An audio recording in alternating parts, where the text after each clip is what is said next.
A Rockstar Games developer that worked on Grand Theft Auto 6 is revealing a ton of information about the game, including what we can expect and the things to look forward to the most. We'll be talking about all of that in this video today and a whole lot more. So I want to begin with an article that came out on IGN over the weekend. It's titled, How Rockstar Chases Bigger, Better, More Immersive Worlds. From Random Crimes to VR Diggers, a former GTA 6 developer explains the ambitions behind immersive games. And I'll leave a link to the entire article in the description. And essentially, they are interviewing a former Rockstar Games developer, and his name is Ben Hinchcliffe, who has worked at Rockstar Games for a number of years and did a ton of work on Grand Theft Auto 6. And I think the most interesting part is the one thing he believes Grand Theft Auto 6 can do better than Red Dead Redemption 2. A big aspect of Red Dead 2 was that the higher-ups wanted to push forward the feeling of the NPCs feeling more real and make the world around you feel like a living, breathing world.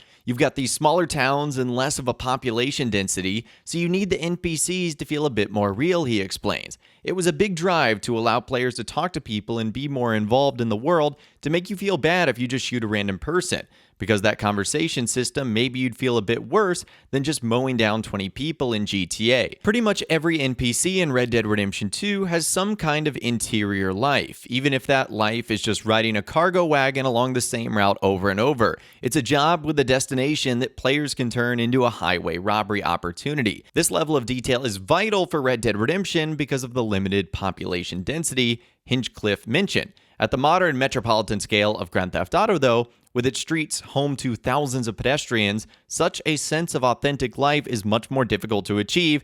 It feels like a pipe dream to expect the upcoming Grand Theft Auto 6 to replicate Red Dead Redemption 2's immersive achievements, but that's not to say it's impossible. Because he goes on to say this, from a theoretical standpoint, and what you might be able to do if you had the budget and the team size, I don't see any reason why you couldn't have that Red Dead Redemption 2 level of NPC interaction and a much larger scale of a game. Now, obviously, Hinchcliffe is bound by a non-disclosure agreement to keep the scope of that a secret, but he worked on Grand Theft Auto 6 until he left Rockstar in 2022, which means that he probably knows a good deal of what's going on with the game. And I could totally see Rockstar implementing that level of interaction in Red Dead Redemption 2, but at a massive scale of what we expect to see in Grand Theft Auto titles like GTA 6. And if the rumors are true and Grand Theft Auto 6 has a over $2 billion budget, then I don't see why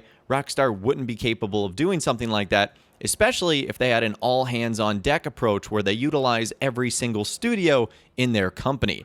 And honestly, that's one of the best parts of Red Dead Redemption 2. The random interactions you have with NPCs, getting to see their daily life, how things you do impacts the way they look at you. It was such a cool part of the game, and I can't wait to see something like that very well, hopefully, return in Grand Theft Auto 6. That would just be absolutely amazing. Now, one other amazing thing that Rockstar does so well is Easter eggs. And we know GTA 6 is going to have a ton of Easter eggs. However, it looks like a lot of those Easter eggs that they put in Grand Theft Auto 6 might just be there to mess with people. So in an interview that Hinchcliffe did on YouTube, he was asked about the GTA 5 Mount Chiliad Easter egg. In fact, there's an entire dedicated subreddit with 44,000 members trying to solve that mystery. And since 2013, since the game has come out, fans have not been able to discover it. In fact, I think it was one of the very first videos I did on GTA 5 was trying to figure out what that Easter egg was.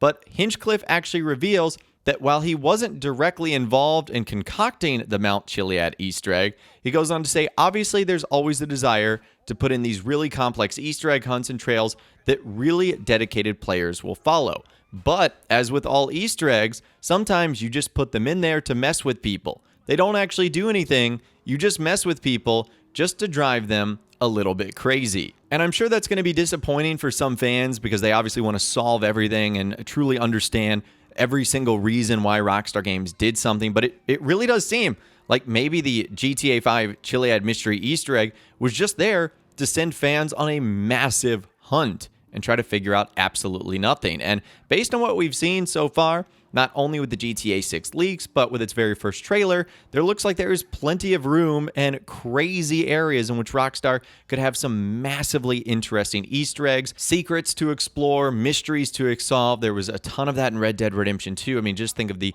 serial killer mystery that we had to solve in that game, how it took you from one corner of the map to the other. I feel like there's going to be so many cool Easter eggs in Grand Theft Auto 6, and I can't wait to discover them, even if they truly do lead and mean nothing. Now, in that same interview, he also goes on to say that Grand Theft Auto 6 is going to blow people away, and people will be talking about it for ages because Rockstar has completely raised the bar. Going on to say, yeah, I mean, you only have to look at how every Rockstar game has evolved in some way. You could argue that every element of the game moves forward in terms of it feeling more realistic and people acting and behaving more realistic as every game is iterated through each cycle. So I just think it'll blow people away.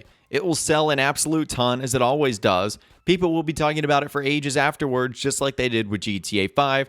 And yeah, I'm really excited for people to get their hands on it and play it, because I think Rockstar has raised the bar again. They always do, and they have done again on GTA 6. So again, more positive reinforcement there from Ben Hinchcliffe about how Grand Theft Auto 6 is really just going to be arguably one of the best games of all time.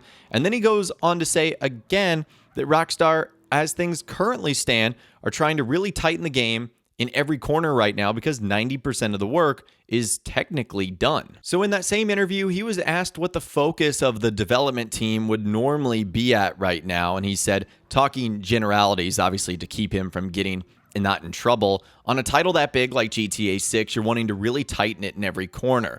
When it's about a year away from release, namely, this comes down to a lot of bug fixing and making sure that everything is prepared for players to dive in and play in unintended ways. And Hinchcliffe estimates that for developers, 90% of your work is actually doing stuff that you don't want players to do, as opposed to what was actually intended or asked of them.